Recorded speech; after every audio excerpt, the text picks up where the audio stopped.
आगे सिखाए। और ये कितना खैर का काम है और इस काम में कितनी बरकत होती है। अल्लामा इकबाल रहमतुल्लाह ताला अलैह आपने बड़ा खूबसूरत एक शेर इरशाद फरमाया। फरमाते हैं कि गर तुमी ख्वाही मुसलमान जीस्तन, गर तुमी ख्वाही मुसलमान जीस्तन, नेस्त मुमकिन जुज़्ब कुरान जीस्तन। अगर तू चाहता है ना कि मुसलमान बन के रहे और मुसलमान वाली जिंदगी जीना चाहता है तो ये कुरान के बगैर मुमकिन ही नहीं। जब तक हमने अपनी जिंदगियों में कुरान को नहीं लाना उस वक्त तक ये मुमकिन नहीं कि तुम्हारी मुसलमानों वाली जिंदगी मुकम्मल हो जाए।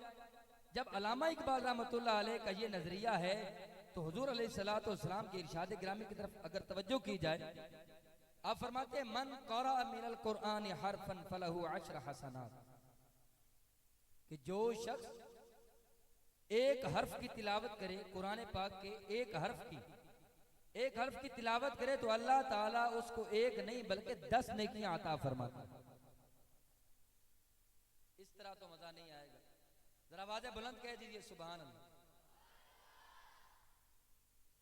जो एक लफ्ज एक हर्फ तिलावत करता है अल्लाह ताला एक की बजाय 10 नेकियां अता फरमाता है। और फिर इतना ही नहीं, हुजूर अलैहिस्सलातु वस्सलाम ने यहाँ पर बस नहीं की बल्कि फरमाया अगर तुम अलिफ लाम मीम पढ़ते हो तो ये ना समझो ये एक हर्फ है, बल्कि अलिफ अलग हर्फ है, लाम अलग हर्फ है, मीम अलग हर्फ है। जब तुम अलिफ लाम मीम पढ़ते हो तो अल्लाह ताला एक नहीं 10 नहीं बल्कि 30 नेकियां अता फरमाता है।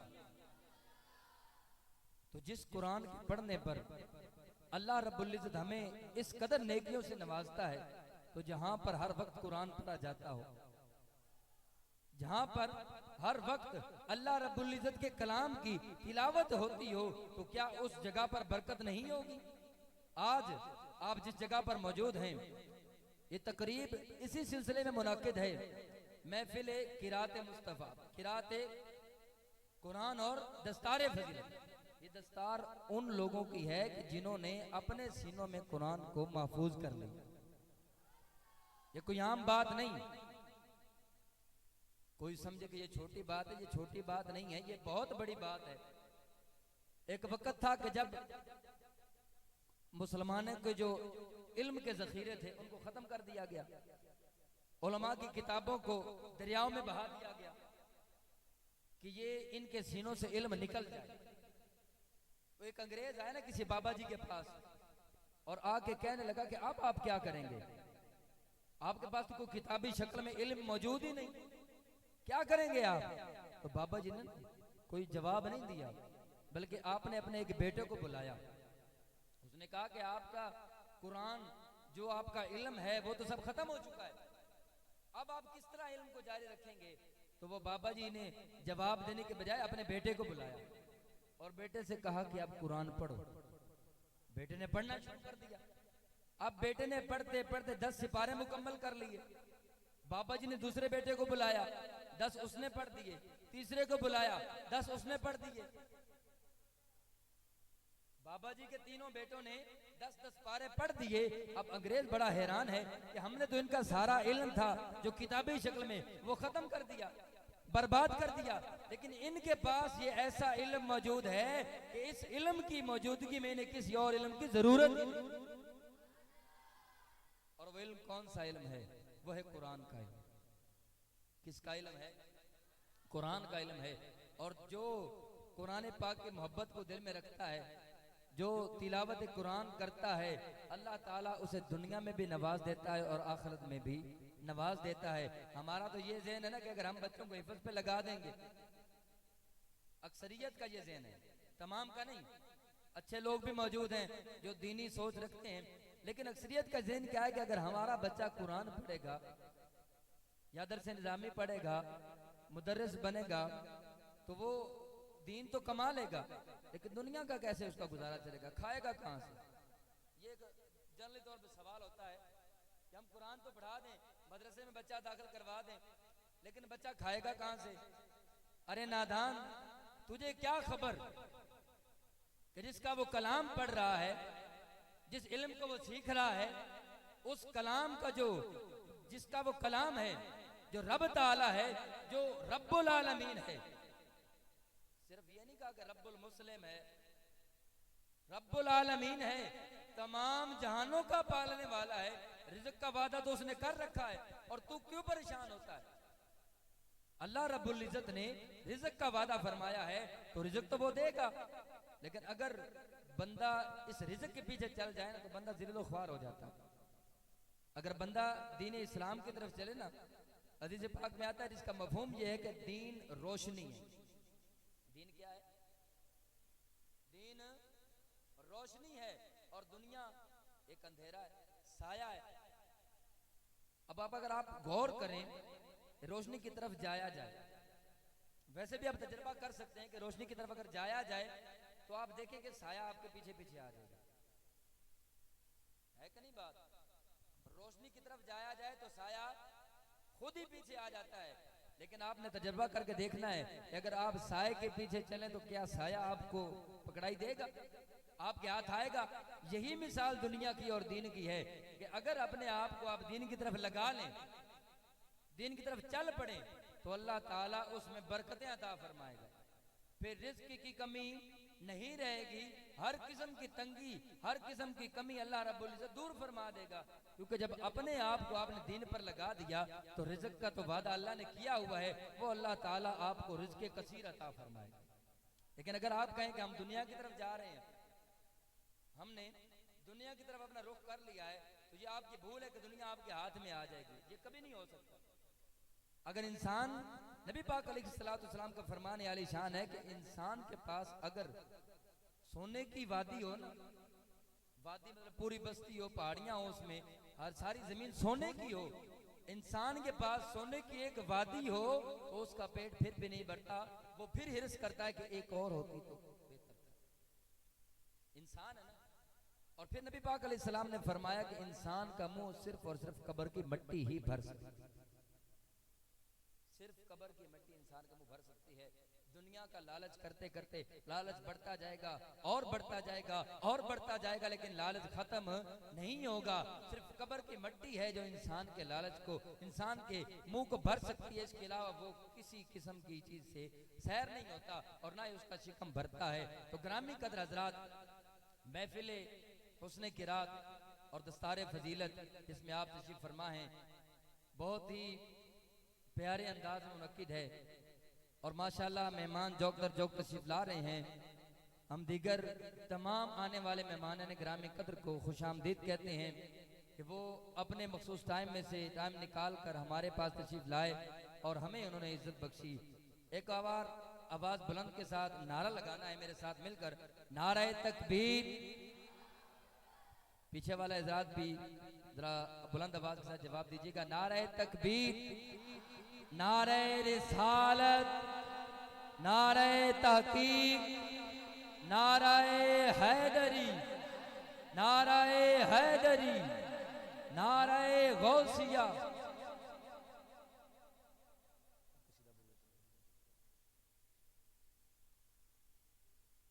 थोड़ा आगे आगे तशरीफ ले आए क्योंकि आगे जगह खाली है।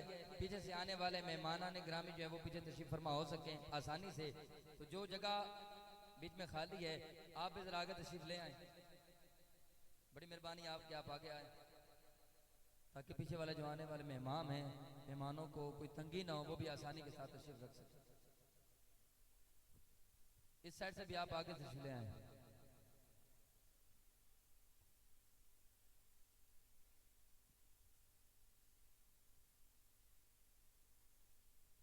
आप भी आगे आ जाए।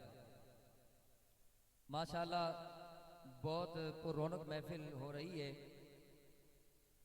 और अल्लाह ताला के फजल करम से दीगर मेहमान ग्रामी भी तशरीफ ला रहे हैं। बहुत ही खूबसूरत समा है। नबी पाक अलैहिस्सलाम का जिक्र, जिसका मैंने आयत तैयबा में बयान किया कि अल्लाह ने बुलंद कर दिया और हुजूर का जिक्र ये बढ़ता चला जाएगा। मुनकरीन मिटाने की कोशिश करेंगे लेकिन ये जिक्र मिटने वाला, जितना दबाया जाएगा ये इतना ही बुलंद होगा इंशाअल्लाह। और आला हजरत अजीमुल बरकत रहमतुल्लाह ताला अलैह क्या खूब फरमाते हैं, नबी पाक अलैहिस्सलाम के हुस्न जमाल का तज़किरा करते हुए आप फरमाते हैं कि वो कमाल हुस्न हुजूर है, वो कमाल हुस्न हुजूर है कि गुमान नक्श जहां नहीं। दुनिया की कोई भी खूबसूरत चीज हो ना, उसमें कहीं ना कहीं कोई ना कोई ऐब मिल जाता है, ऐब पाया जाता है दुनिया की चीजों में। जबकि नबी पाक अलैहिस्सलाम का हुस्न ऐसा कामिल और अकमल हुस्न है कि जिसके बारे में आला हजरत जैसी शख्सियत क्या फरमाते हैं कि वो कमाल हुस्न हुजूर है कि गुमान नक्श जहां नहीं। नक्श तो दूर, नक्श का गुमान भी नहीं कर सकते। ऐसा अल्लाह रब्बुल इज्जत ने नबी पाक अलैहिस्सलाम को हुस्न अता फरमाया है कि वो कमाल हुस्न हुजूर है कि गुमान नक्श जहां नहीं, और यही फूल खार से दूर है, वही शम्मा है कि धुआं नहीं। दुनिया में अगर आपने देखना हो ना कहीं फूल, गुलाब का ही फूल ले लीजिए, तो जिस टहनी पर गुलाब का फूल लगता है कांटे भी उस पर होते हैं, पक्की बात है। अब आप जानते भी होंगे उस फूल की टहनी के साथ कांटे भी, बोलो सही, कांटे भी होते हैं। और फिर जो शम्मा है, हमारी जलाई हुई शम्मे दुनियावी, उनका धुआं भी होता है।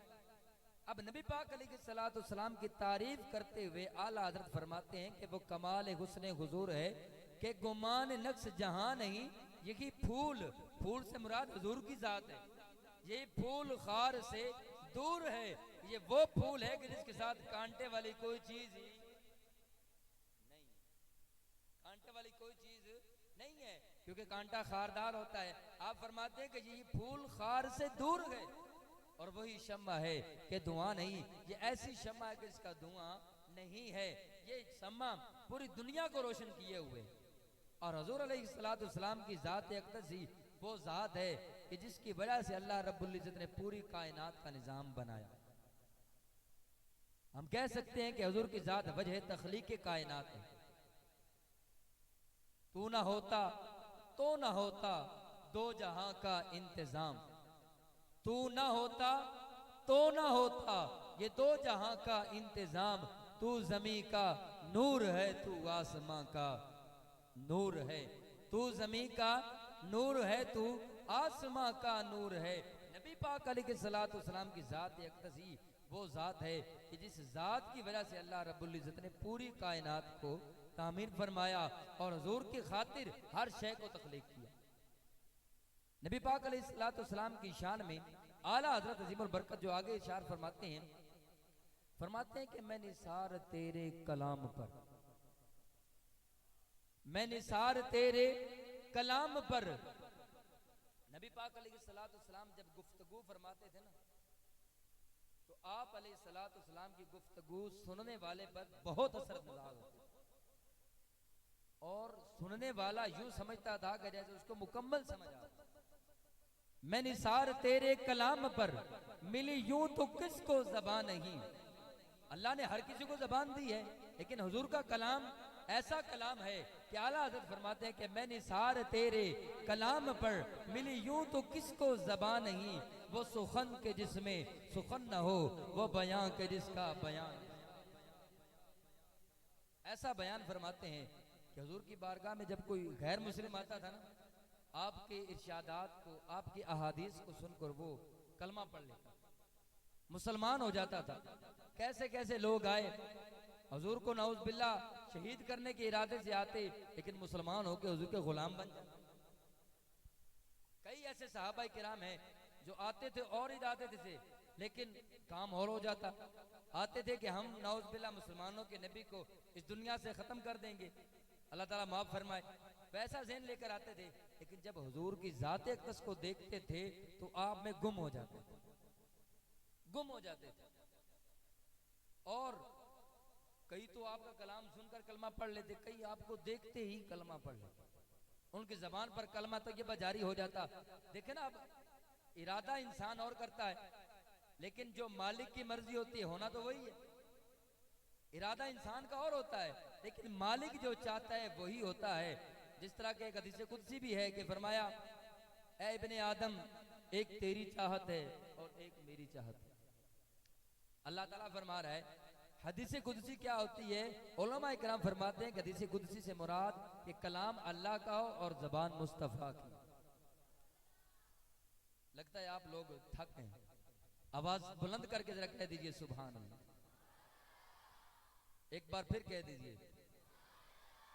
ये सुभान अल्लाह कहना भी कोई आम बात नहीं है, बड़ी इसकी फजीलत और बड़ा अल्लाह ताला सवाब अता फरमाता है। एक दफा सुभान अल्लाह कहने से अल्लाह ताला जन्नत में बंदे के नाम का दरख्त लगा देता है। बड़ी मशहूर रिवायत आपने सुनी होगी। और वो दरख्त कितना तवील होता है कि अगर उसके साए में अरबी नस्ल घोड़ा 70 साल तक दौड़ता रहे तो उसका साया खत्म नहीं होता। ये सुभान अल्लाह एक दफा कहने की फजीलत है। अब जितने दरख्त लगाने हैं उतनी आप हिम्मत करें, बुलंद आवाज से कह दीजिए।